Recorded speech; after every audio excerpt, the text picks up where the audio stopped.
Hello, everyone. My name is Melvin Lee. I am joined by Mr. Daniel Schreiter and Mr. Cornelius Hampton.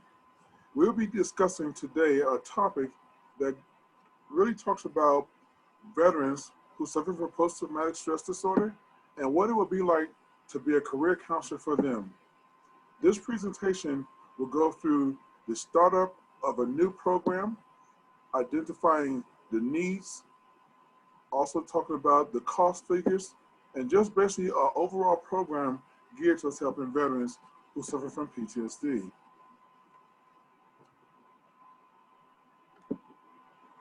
Our agenda will discuss, Mr. Cornelius will be discussing the topic of the targeted population. He then will be followed by Mr. Daniel Schreiter, who will be discussing the needs of the targeted population. I then will be following Mr. Daniel Schreiter to discuss the measurable objectives. And following me after discussing measurable objectives would be Mr. Cornelius Hampton, and he would discuss how to deliver the career planning services. After that, Mr. Daniel Schreiter will come up again to discuss the content of the program that we are presenting on. I then will be following him to discuss the cost of the program. After such, Mr. Cornelius Hampton will be speaking on how the plan to promote and explain the services. He then will be followed by Mr. Daniel Schreiter, who will discuss how to evaluate the program. And then lastly on our presentation list, we'll discuss the potential limitations or projected areas of improvement. So without further ado, here's Mr. Cornelius. And speaking towards the target population, the question is asked, what is a veteran? And then we see in Title 38 of the Code of Federal Regulation defines a veteran as a person who served in active military, naval, or air service, and who was discharged or released under conditions other than dishonorable. Veterans is defined here as ex-members of the armed forces. This particular area, as far as our target population, is a huge area. This particular area, as far as the needs of the population, will be addressed by Mr. Daniel.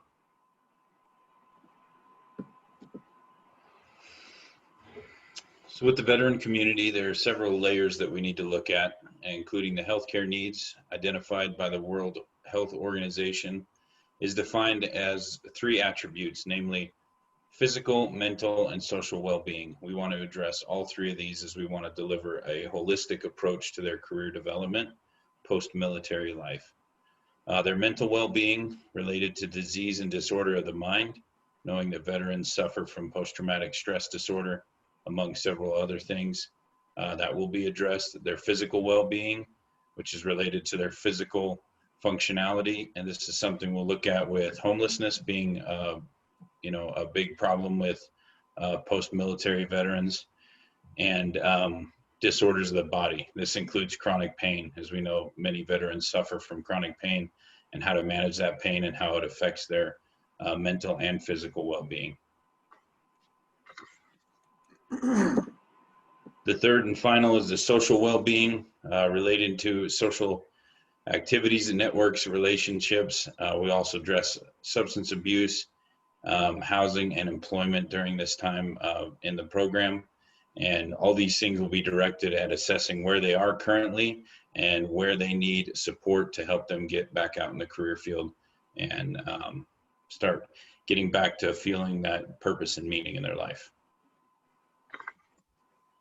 I'll be followed by Melvin Lee with the measurable objectives. Okay, as pertains to our program, the measurable objectives was defined by Mr. Niles and Harris Bowlesby, the 2017 edition on page 236.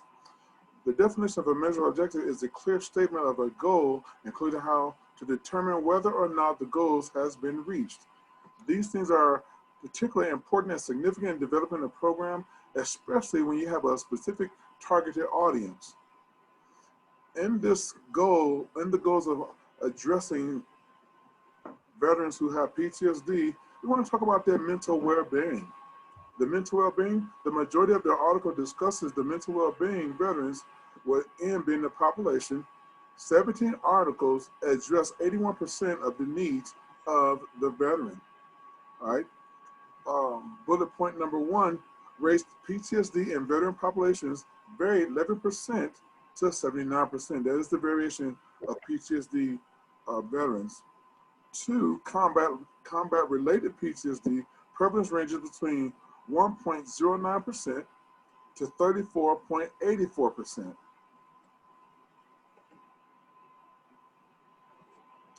Continuing on with the measurable objectives, physical well-being, 14 different articles discuss the physical well-being of veterans.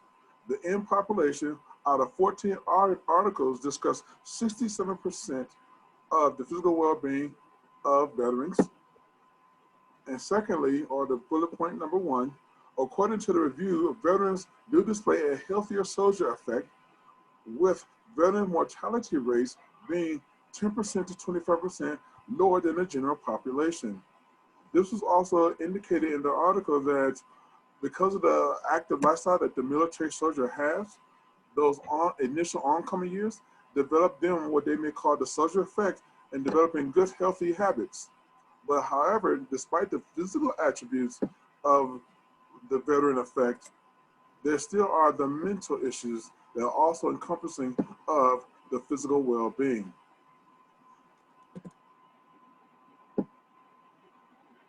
Other continuing measurable objectives talk about the social well-being. The social well-being of this presentation also discussed 10 different articles.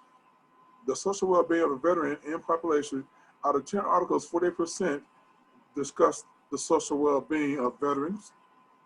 Overall, the literature describes veterans as being at greater risk of substance use, misuse, and homelessness than civilians. Secondly, as cited by Mr. Oster et al., 2017 reports relatively high rates of alcohol use disorders, 32% using diagnostic criteria, 10% using administrative criteria, and drug use disorders, 20% using diagnostic criteria, 5% using administrative criteria in the U.S. veteran population. Now you may ask, how does this correlate with developing a program? Well, when you're developing a program and identifying the needs of that targeted population, we want to look at what research has already been done and established and see just how great the demand is for whatever targeted population that you have. And in particular, extensive research via journal articles, peer-reviewed journal articles, has yielded these results. So in developing our program for veterans who suffer from PTSD, we want to engage on the level that addresses all these issues that have been researched and have been proven with somewhat accurate results. That's why this is a very important step in developing a program and having the measurable objectives.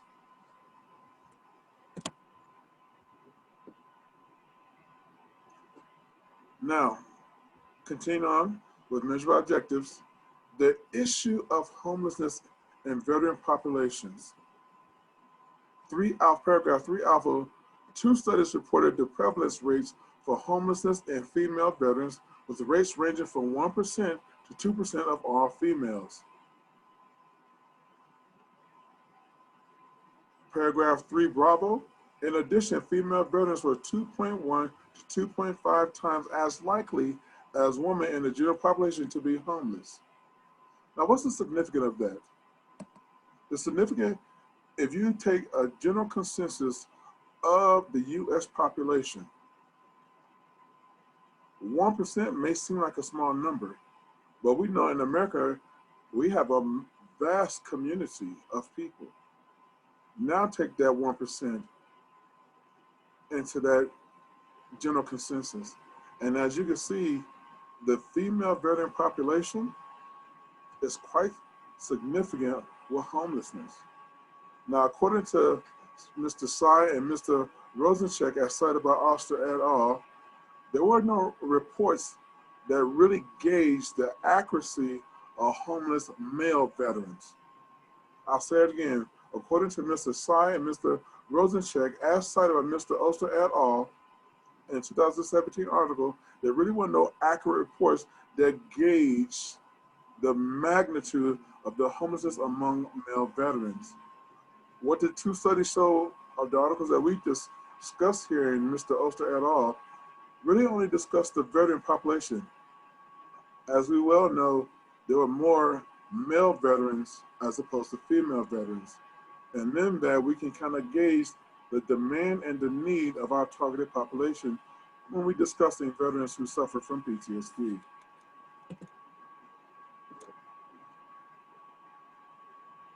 And speaking to how to deliver the career planning services, through one-on-one peer navigator support, peer navigators are veterans with a deep understanding of the military culture who establish personal, individualized connections and acts as guides through essential employment-related resources. This could help the situation because the individuals whom are being addressed will feel like they have something in common with the person who is helping them. B, assist veterans and their family members gain meaningful employment based on veterans' specific situations. Clients will get one-on-one assistance by a peer navigator counselor that has been in a similar situation and will also have the support of the entire family. Next.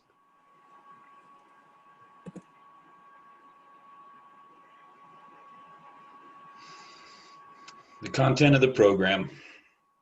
Our program will consist of providing career counseling guidance that will assist veterans in determining career goals, resume development, and interviewing techniques, networking resources, and job leads. So that's our mission statement, but what does that mean?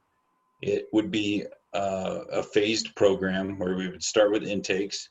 During the intake, we would assess all the veterans for what their needs are, their current family systems, previously diagnosed issues like TBI, PTSD. We would assess their substance abuse, emotional trauma, look at their moral injuries and their purpose and meaning. That'll all be done during the intake so that we can get a picture of what we're working with and how we can best support them.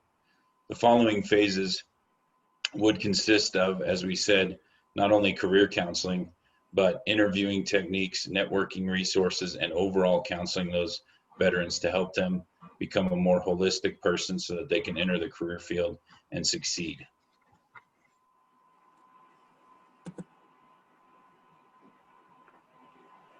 Now, I'll be discussing the cost of the program. As you can see right here, items needed column. We talked about the space, the office space, salaries, utilities, cleaning crew, building maintenance, main office and necessities consisting of desks, office chairs, file cabinets, computers, printers, and dry eraser boards. Office supplies consisting of basically printer paper, dry eraser markers, or dry eraser kits consisting of markers and erasers, ink pens, notepads, hand sanitizer, and disinfectants. Then last but not least, the therapy rooms and necessities. General operating, two-person couches, single-person chairs, dry eraser boards, and pictures to kind of create the environment of a warm and relaxed atmosphere. With the various office spaces, we talked about the quantity of 5 different offices, 1 being the main office and 4 being the therapy rooms. With that, the startup cost would be $2,500, $2,500 as the startup fee, but then it's also a monthly recurring fee. So this has become our lease. Salaries, when you look at the startup cost for salaries, the first month's salary will consist of a staff that ranges anywhere between 12 to 15 people, and their salaries will be paid at $10,850 total sum as a startup fee, but also it is, again, a monthly recurring fee. And when you do the math of the $10,850, you will see that that amount yields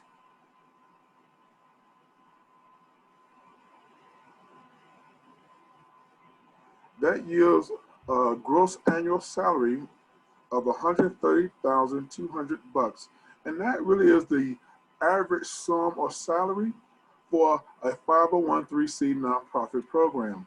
Again, nonprofit, not for profit, but nonprofit. So as you can see, with the amount of staff that we have, that amount really isn't much, and which is indicative of the character of the people from the culture that we want to create to better serve the veteran community. These veterans, as was discussed by my colleagues, Mr. Cornelius Hampton and Mr. Daniel Schreiter, are really are veterans themselves who have established themselves in the community and really have gone into the lengths of being established after transitioning from the military. And so with that modality or with that model, that's why we have established this program. And with that being the case, that's why it's a 501(c), and it's basically really a volunteer status, but we do have the salary for the people who actually am working in that administrative capacity. Now with the utilities consisting of not just electricity, but also water, also internet, just the various things that we need in our current modernity so that we can have a viable system that works to the best benefit of our targeted population. The cleaning crew, we're talking about in-house cleaning. This includes the carpets, this includes the restrooms, this includes windows. So basically to keep a nice, clean, and healthy, sanitized environment, that is our optimum objective. And that's why the cleaning crew that we have really is a 5-person crew, startup fees of $250. Basically they get paid $50 a weekend, average $50 a weekend to clean up the office throughout the week, per week. And that is a monthly recurring fee as well. Last but not least, building maintenance. As we know, with any facility, there may be plumbing issues, there may be electrical issues, but not just internal, inside building maintenance. There's also the external, the outside, with grass cutting, parking lot cleanup, because we know we're in a neighborhood where there's residential housing. So trash from those different establishments could possibly could shift into our area, but to make sure that we have a clean inside and outside, that's why we have taken on these additional costs of maintaining a good cleaning crew and building maintenance personnel. Moving on to main office necessities, as we discussed earlier, with 4 different offices for general therapy, we talked about 4 desks, 4 office chairs, file cabinets, computers, printers, and dry eraser boards, in the quantity of 4, 4, 3, 4, 2, and 2. And that with the one-time buy, 4 desks, $150 each, that's $600. That's a one-time fee. 4 chairs at $50, total $200. Not trying to solve nobody's intelligence, but just let you know just the cost figures of what each individual item would cost, and then a total sum for the quantity that we need to start up this business. Moving on to the office supplies, as you can see there, we have a monthly recurring fee of $150. And what that consists of, as you can see, printer paper, we need 20 cases of that at $3.50 each, which totals $70. Dry eraser kits consists of the markers and the dry erasers themselves. 10 of those packages at $2.50, total $25, and then so on and so forth. Disinfectant, hand sanitizer, notepads, and ink pens. All these things is the total sum for the quantity that we need, and with the total sum of all that we need from each item, that totals $150, which will be our monthly office supplies. Now, moving on to the therapy rooms and necessities, kind of like the main office and necessities, these items are a one-time buy. And as we said earlier, when we were discussing the space and the main office necessities, the therapy rooms, we have 4 therapy rooms. And those 4 therapy rooms, each room will have a 2-person couch, preferably for the client, and then 2 single-person chairs. Now, because there's 4 rooms, that's why we need a quantity of 8. And those startup fees, or the prices for those, were $150, $50, $35, and then $25. And when you total all those up, you'll see there's a total startup fee of $600 for the couches. There's $400 for the single person chairs. There's $280 for the dry eraser boards, and then $200 for the pictures to create their home environment that's conducive to the therapeutic process.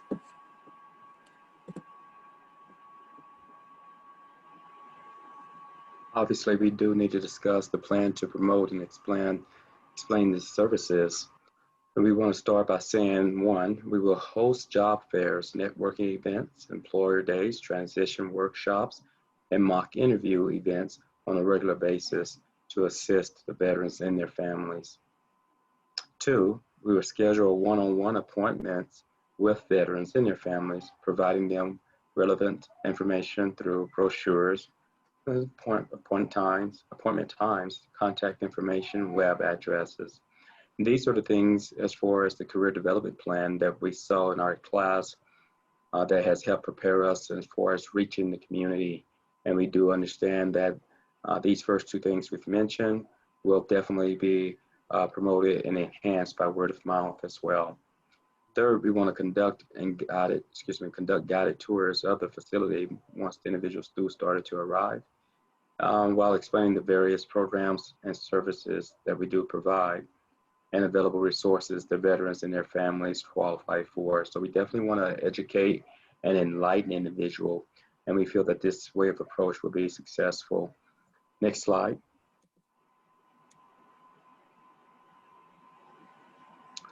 So as we continue discussing this matter about the plan to promote and explain our services, 3, we will also be providing services to transitioning military members and their spouses as well, because they are one, through an intensive focus on employment by training and education resources.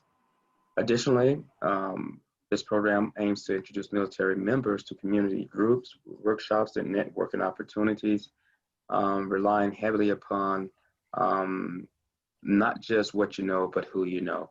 So these are the different things in which we want to promote, and we will work hard at achieving. Next slide.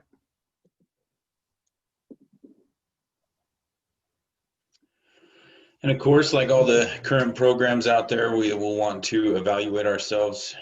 We can use that for continuous improvement and find any areas that are lacking in our program, and we can adjust those.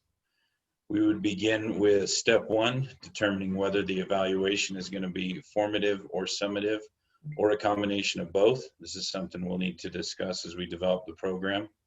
2, determine the specific knowledge, skills, attitudes, and behaviors that we're going to evaluate. 3, determine what the sources of the evaluation data will be. So in formative evaluations, it's likely the data will be mostly sought from our clients through questionnaires and other various forms, and program participation and trained observers. In the summative evaluations, the data may be collected from records, budgets, and follow-up studies. So as you can see, we want to take a combined look at the evaluation of this program of both formative and summative. Having technical difficulties here. That's okay. In step 4, we would determine how the data will be collected. And again, this would be where we decide if we're going to lean towards one approach or the other, or do a combined effort of the two approaches. This will be done through questionnaires, observer checklists, and follow-up studies. We'll have to ask ourselves who's going to collect the data. Are we going to do this in-house, or are we going to hire out a third party? That'll be something we need to address. And then in step 5, determine how the data will be analyzed. This step includes the decisions about whether data will be simply tallied, providing the numbers and the respondents and the breakdown of the respondents, or whether specific statistical tests will be applied to it. So as you can see in this section, there's a lot to think about. We wanted to point out that we're looking at basically all the different ways that we can gather data, both through our clientele and through records and data like that, and how we can best put that information into something that is actionable to help us continually improve our program.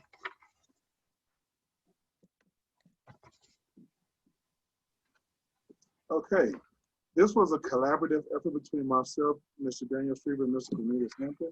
And what we have deduced thus far, the potential limitations or projected areas of improvement. One, the spreading of the information. Again, with such a low budget, being that this is a 501(c) nonprofit, we really don't have money for advertisement, big advertisement. So really just getting the word out there at local veteran facilities, local maybe even radio stations or local supermarkets. That would be our primary means of getting the information out there, but will not yield the most effective means of mass advertisement. That's why that's a potential limitation. Other limitation will be maintaining qualified personnel, e.g. shortness of staff, multicultural competence, and certifications. Basically what we mean by that is, one, we want to have, as we address the veteran community, maintaining qualified personnel for those who may have injuries, those who may be missing limbs. We want to put someone with that person that's conducive to the client benefits. One thing that we discussed is that we will not put a single veteran with a family and a family. I don't want to put family to family and then single person to single person. And in the various population of the community that we serve, we want to make sure that we do that one-on-one matching with the person, because of what they may specifically need can be addressed by our staff. So that too can be a potential limitation. It's just maintaining qualified personnel. And last but not least, we talked about the stability of clients. And what that means, like, especially with the homelessness situation, they may lose their stability. They may not have the transportation to get to the program or our facility. There could be financial issues to where they may not be able to afford whatever donation that we set based upon their level of income. Or there could be a massive loss of financial support. And with that, they just may get into a situation where finance could be a real barrier to them receiving the services that we provide. And of course, since we're addressing the veteran population, that goes back even to Vietnam, life expectancy. Don't want to talk about death too much, but that is a great possibility when you're dealing with veterans who have been here on earth for so long. So that could be, that's a consideration. And then last but not least, family crises. Family crisis could be a death in the family, could be a separation situation. So whatever that criteria will embolden, those can be potential limitations. And that's what we discussed, and that's how we addressed it. Okay, that concludes our presentation. At this time, we'll be willing to address any questions. We thank you for your attention, and we hope that this was an informative presentation. And we just thank you again for the opportunity to present this product and this service to you all.